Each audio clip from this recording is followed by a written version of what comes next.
एक ओंकार सतनाम करता पुरख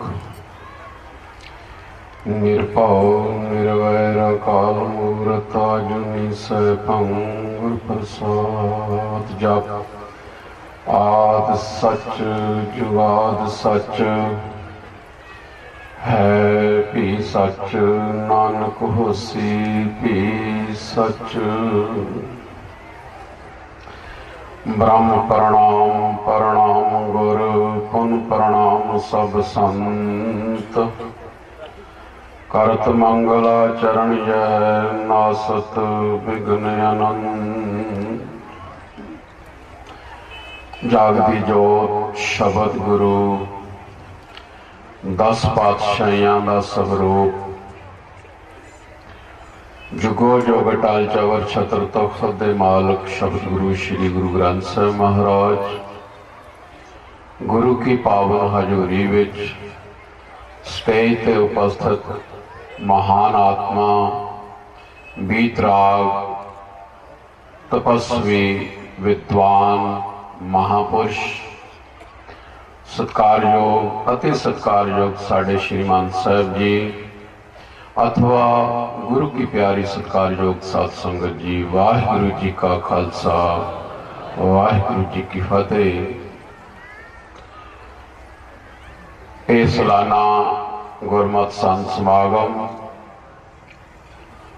महाराज जी की याद विच अथवा संत बाबा जगदेव सिंह जी की याद विच महान संत समागम जिस विच आपां हिस्सा लै रहे हाँ। बड़े बड़े महान आत्मा महापुरख दर्शन दे रहे हैं, महापुरखों की मंडली और साधु महात्मा विद्वान तख्तां दे महान जथेदार साहबान जिन्हां दे दर्शन भी कर रहे हैं ते प्रवचन भी सरवण करन नूं मिल रहे हैं। बहुत वड्डा एक पुण्य का समा है। दुनिया अंदर मायाधारी हो जाना, अति अमीर हो जाना, दुनिया के बहुत गुणा के गुणवान हो जाना, पर इस समय जो लाहा है वो जीवन का अहम रोल निभाता है।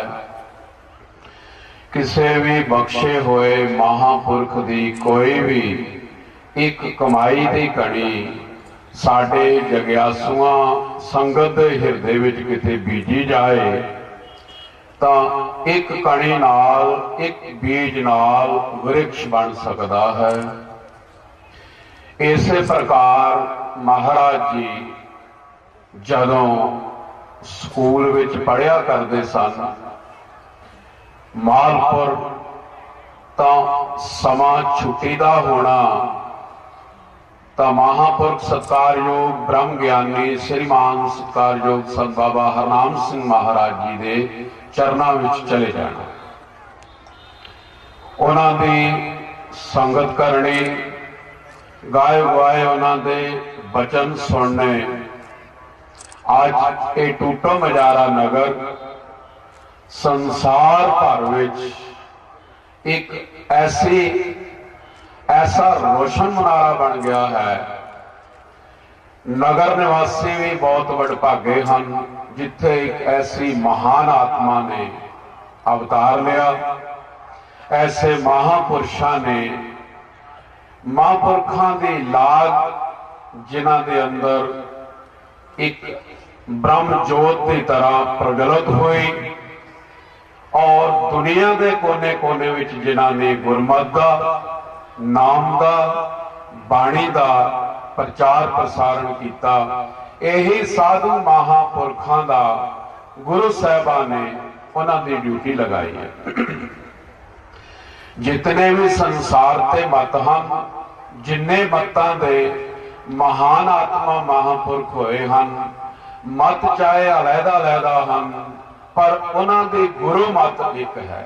सारियां विच ब्रह्म है, सारियां विच परमात्मा एक है। भेख वखरे वखरे हैं, बोलियां वखरियां वखरियां हैं, शकलां वखरियां वखरियां हैं, पर ज्ञान वखरा वखरा नहीं, पूर्ण गुरुआं दा, पूर्ण महापुरखां दा ज्ञान एकता वाल सानू प्रेरित करता है। सो जितना चिर जीव दे अंदर एकता नहीं आउंदी, जन्म जन्मांतरां दे चक्कर विच 84 जूना विच पिया रहिंदा है। ज्यों ही द्वैत दी दीवार ढठदी है ते एकता दा बोध हुंदा है, त्यों ही ये जीव परमात्मा नाल अभेद हो जाता है। महाराज जी का जीवन ऐसा सी कि उन्होंने महापुरख संत बाबा हरनाम सिंह महाराज जी जैन वालियां तो प्रेरणा लैके संसार भर विच एक ऐसा ज्ञान का चश्मा वगाया जो कि सीने बसीने चलिया आ रहा है। ये उसे दा ही फल स्वरूप इतने महापुरखों के इत्थे चरण पैने, इतने महात्मा के दर्शन होने और इन्नियां संगतां दा इकट्ठ होना, ये उसे ही प्रकाश का प्रतीक है। धन श्री गुरु ग्रंथ साहिब जी का सानू अदब सिखाया महापुरखों ने। धन गुरु ग्रंथ साहिब जी की बाणी की उपदेश करती है, ये सिखाया सानू महापुरखों ने। सो महापुरखों के चरणों विच जे असी जीवन को समर्पित कर दईए ते असी अपने जीवन काल विच इस तो होर कोई वड्डी गल ना समझिए। जितनी भी संगत इस पंडाल विच बैठी है या संगत करती है, कोशिश करनी चाहिए कि आपां नूं ऐसे महापुरखों के बचनों विच लीन हो जाना चाहिए ताकि साडे जन्म जन्म के चक्कर मुक सकन, दुई द्वैत की कंध ढह सके। नहीं तो संसार भर विच असी कितना कुछ प्राप्त कर लईए। महापुरखों ने धन गुरु ग्रंथ साहिब जी की बाणी की उपदेश करती है, ये सिखाया सानू महापुरखों ने। सो महापुरखों के चरणों विच जे असी जीवन को समर्पित कर दईए ते असी अपने जीवन काल विच इस तो होर कोई वड्डी गल ना समझिए। जितनी भी संगत इस पंडाल विच बैठी है या संगत करती है, कोशिश करनी चाहिए कि आपां नूं ऐसे महापुरखों के बचनों विच लीन हो जाना चाहिए ताकि साडे जन्म जन्म के चक्कर मुक सकन, दुई द्वैत की कंध ढह सके। नहीं तो संसार भर विच असी कितना कुछ प्राप्त कर लईए, दुनिया की कितनी अमीरी पा लईए, वो सुख नहीं मिल सकता जो सानू प्यारियां महापुरखों की संगत विचों मिलता है। एक अणमुली दात है, अणमुली रास है। पाठ पढ़ियो और वेद विचारियो, निवल भयंगम साधे, पंच जना से संग न छुटक्यो, अद आहंग बुध बाधे, प्यारे इन विद मिलन न जाई, मैं किए कर्म अनेका, हार पर्यो स्वामी के द्वारे दीजे, बुद्ध विवेका। महाराज जी जैसे महान आत्मा महापुरखों तो सानू विवेक बुद्धि मिलती सी, मिलती है, मिलती रहेगी। साडा विश्वास चाहिए है श्री गुरु ग्रंथ साहिब जी के चरणों में जुड़ना और महापुरखों की संगत करनी। ये सानू सतगुरां दा, अकाल पुरख दा जो सिद्धांत बख्शिया है उसनू आपां करदे रहना। हरेक प्राणी नशियां तो मुक्त होवे, वहमां तो मुक्त होवे, साधु दी निंदिया तो मुक्त हो। सुननी ते करनी दोनों का इको फल है। निंदिया सुन लीए ओदा भी ओह ही बैड फल है, जे निंदिया कर लीए ओदा भी वो बैड फल है। ते प्यारे जे असी पूर्ण पुरखों की संगत करके अपने जीवन वचन उन्हां दे वचन उतारण करांगे तो साडा जीवन कृत हो जाएगा। सो आप सारे वडभागे हो, इतने महापुरखों के दर्शन दिदारे। श्री गुरु ग्रंथ साहिब महाराज जी कितने सुभाएमान हो रहे हैं कि महापुरखों के चरणों में बैठ के असल तौर पे जिस समागम विच ध्यान देना, जिस सत्संग विच कोई महापुरख नहीं बैठा, माफ करियो ये गलत ना कहा, वो सत्संगत अधूरी है। घोड़ बिना ना ही असवार, साधु बिन ना ही दरबार, वाजे बिन नहीं लीजे फेरी। जे कोई महान आत्मा सत्संग विच नहीं बैठा तो समझो संगत अधूरी है।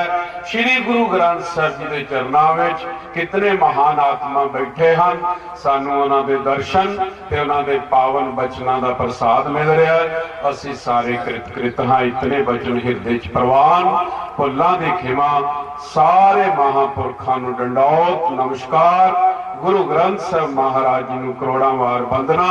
आप संगतां दा धन्नवाद। साडे इत्थों दे मुख प्रबंधक सन बाबा मक्खण सिंह जी, जिन्हां ने इतना उपराला किया। नक्शे कदम बाबा जगदेव सिंह जी दे चल रहे ने। सो मैं अरदास करदा कि इन्हां दी दिन दुगणी रात चौगनी तरक्की होंदी रहे, ताकि इस तरह साडा जो मूल मकसद है संगतां नूं जोड़ना परमात्मा दे नाम नाल, सो उपराला हुंदा रहे। इतने वचन प्रवान। वाहिगुरू जी का खालसा, वाहिगुरू जी की फतेह।